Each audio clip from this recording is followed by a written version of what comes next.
Bismillahirrahmanirrahim. Assalamualaikum warahmatullahi wabarakatuh. Alhamdulillahirabbil alamin.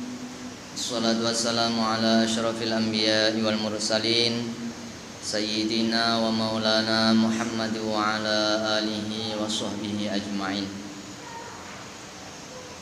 An Aisyah radhiyallahu anha anna walidatan kanat saudaa li hayyin minal arabi fa'ataquha fakanat ma'ahum qalat fa kharajat sabiyatun lahum 'alayha wishahun ahmaru min suyurin qalat fa wada'athu aw wada'a minha aw waqa'a minha famarrat bihi hudayyatun wa huwa mulqan fahasibathu lahman fakhatifathu qalat faltamasuhu falam yajiduhu qalat fattahamuni bihi qalat fatafiqu yufattishuna hatta fattashu qubulaha qalat wallahi inni laqaimatun ma'ahum idh marratil hudayyatu fa'alqathu qalat fawaqa'a bainahum qalat faqultu hadzal ladzi ittahamtumuni bihi za'amtum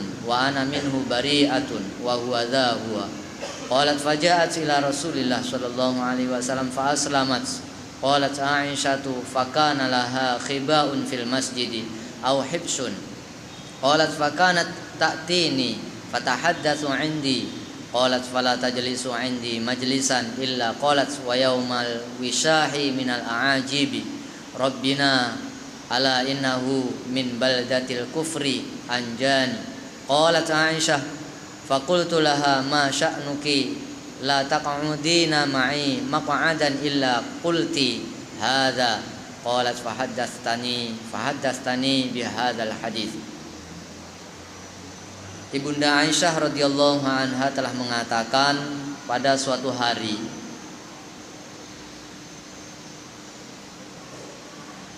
ada satu orang sahaya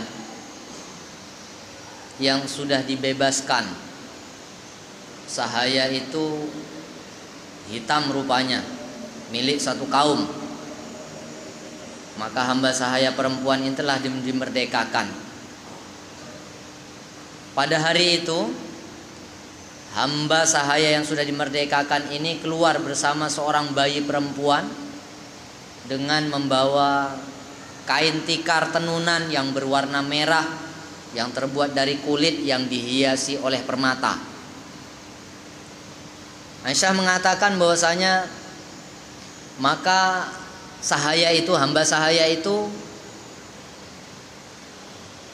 sahaya yang telah dimerdekakan itu meletakkan tikar tersebut, duduk di atasnya. Kemudian dia duduk di atasnya. Tiba-tiba ada burung yang terluka kemudian jatuh pas berada di hadapannya. Dan hamba sahaya yang sudah dimerdekakan ini menganggap sebagai daging, maka diambil burung yang terjatuh itu, terus diambil. Orang yang punya burung ini tadi mencari-cari mana burung tadi terbang. Burung yang terluka tadi kemana terbangnya. Sampailah dia mencarinya ke dalam masjid. Maka dicari-cari ke sana kemari tidak ditemukan. Padahal ketika itu ibunda Aisyah radhiyallahu anha mengetahui bahwa burung itu sudah diambil oleh hamba sahaya wanita yang telah dimerdekakan ini. Ibunda Aisyah ditanya dengan perkara burung itu, maka ibunda Aisyah pun diam saja. Karena memang orang kalau mencari barang di masjid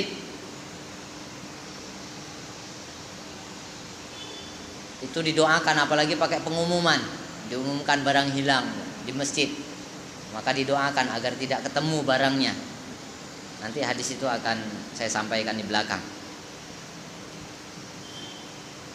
Kemudian orang-orang itu menggeledah sampai capek, tidak ketemu.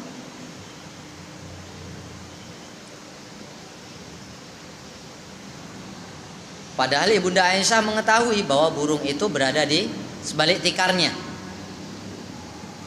Melihat keadaan itu, Hamba sahayanya ini pun dia senang, gembira, senyum. Terus Ibunda Aisyah bersama dengan hamba sahaya ini menemui Nabi Shallallahu Alaihi Wasallam. Ketemu sama Nabi, ceritalah tentang kejadian yang ada di masjid ini. Kemudian disampaikan oleh Nabi Sallallahu Alaihi Wasallam beberapa nasihat sehingga hamba sahaya yang sudah dimerdekakan ini masuk Islam. Dan dia dibenarkan oleh Nabi Sallallahu Alaihi Wasallam untuk tinggal di masjid. Dibuatkan tempat kecil, rumah kecil di dekat masjid. Setiap hamba sahaya wanita yang sudah merdeka ini, yang sudah masuk Islam ini, menemui Ibunda Aisyah radhiyallahu anha, maka dia akan tersenyum sambil bersyair, mengingatkan kisahnya tempo dulu. Ibunda Aisyah tanya, ngapa kamu setiap kali ketemu sama aku kamu bersyair, kamu bersenandung? Seperti itulah dia kemudian mengingatkan tentang kejadian yang ada di masjid tempo dulu. Dia cerita, gara-gara inilah maka saya bersenandung seperti ini, saya bersyair. Dia gembira. Hadis ini menjelaskan bahwa wanita itu diperbolehkan tidur di dalam masjid, karena Imam Bukhari memasukkan hadis ini dalam bab tidurnya seorang wanita di dalam masjid. Wanita itu boleh tidur di dalam masjid dengan catatan dia membawa alas, seperti yang dilakukan oleh wanita ini. Dia membawa alas, membentangkannya, kemudian baru dia duduk di atas itu.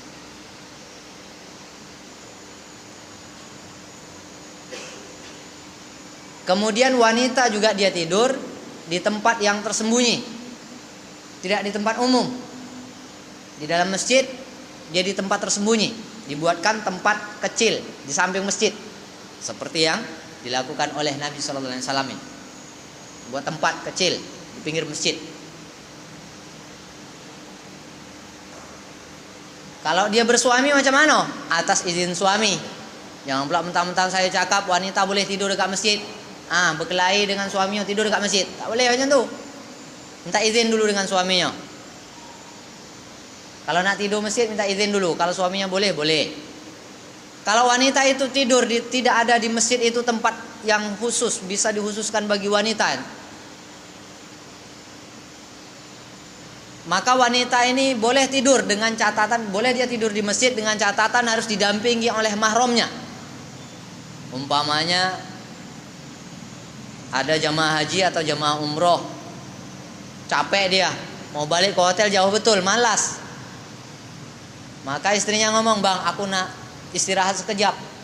Boleh dia tidur di situ, di tempat umum, tapi dengan catatan harus ditunggu oleh mahramnya. Tidak dibiarkan begitu saja, tidak ditinggal sendirian. Tidak bersama dengan mahramnya juga boleh, tapi bersama dengan wanita-wanitanya, kawan-kawan wanita yang lain. Tidak semuanya tidur, harus ada yang menjaganya. Ini semua dilakukan untuk menjaga fitnah-fitnah yang akan terjadi, untuk menjaga kehormatan masjid. Sekalipun boleh, namun tatanannya itu agak disempitkan. Tidak seperti laki-laki. Laki-laki ini kalau marah kepada istrinya juga boleh dia tidur di masjid. Dia boleh tidur di masjid. Marah-marah dengan istrinya kan, berkelahi. Pergilah aku. Mana bang? Masjid. Boleh dia tidur dekat masjid. Ada kisahnya nanti. Di hadis yang lain lagi diceritakan,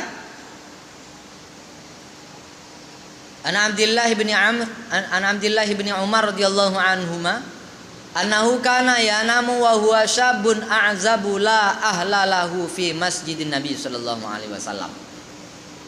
Abdullah bin Umar radhiyallahu anhu menceritakan bahwasanya ia pernah tidur di masjid Nabi saat dia masih lajang, masih seorang pemuda yang lajang.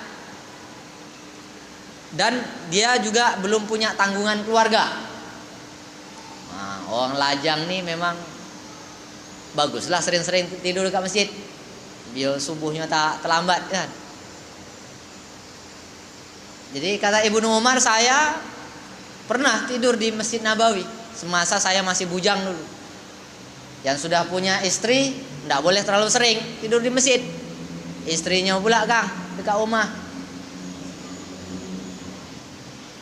Mano abang ni tak balik-balik khusuk betul dah dekat masjid kan. Kalau ia jelas dekat masjid tak apalah, yang takutnya pergi pula ke tempat lain. Alasannya ke masjid. Ini yang bahaya.